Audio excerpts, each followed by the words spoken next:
अऊज़ु बिल्लाहि मिनश्शैतानिर्रजीम बिस्मिल्लाहिर्रहमानिर्रहीम।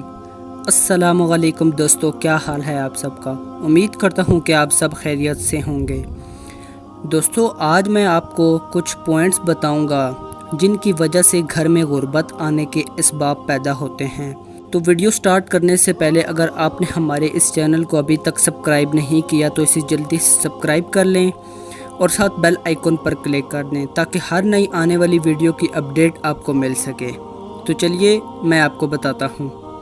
नंबर 1, टूटी हुई कंघी से कंघा करना, टूटा हुआ सामान इस्तेमाल करना, घर में कूड़ा क्रिकेट रखना, रिश्तेदारों से बदसलूकी करना, बाएं पैर से पजामा पहनना, मगरिब से इशा के दरमियान सोना, मेहमान के आने पर नाराज़ होना, आमदनी से ज़्यादा खर्च करना, दांत से रोटी काट कर खाना, दांत से नाखून काटना, 40 दिन से ज़्यादा ज़ेरे नाफ के बाल रखना, औरतों का खड़े खड़े बाल बांधना, सुबह सूरज निकलने तक सोना, बैतुल खला में बातें करना, उल्टा सोना, कब्रिस्तान में हंसना, पीने का पानी रात में खुला रखना, बुरे ख्यालात करना, बग़ैर वुज़ू के कुरान मजीद पढ़ना, इस्तिंजा करते वक्त बातें करना, हाथ धोए बग़ैर खाना खाना, अपनी औलाद को कोसना, दरवाज़े पर बैठना,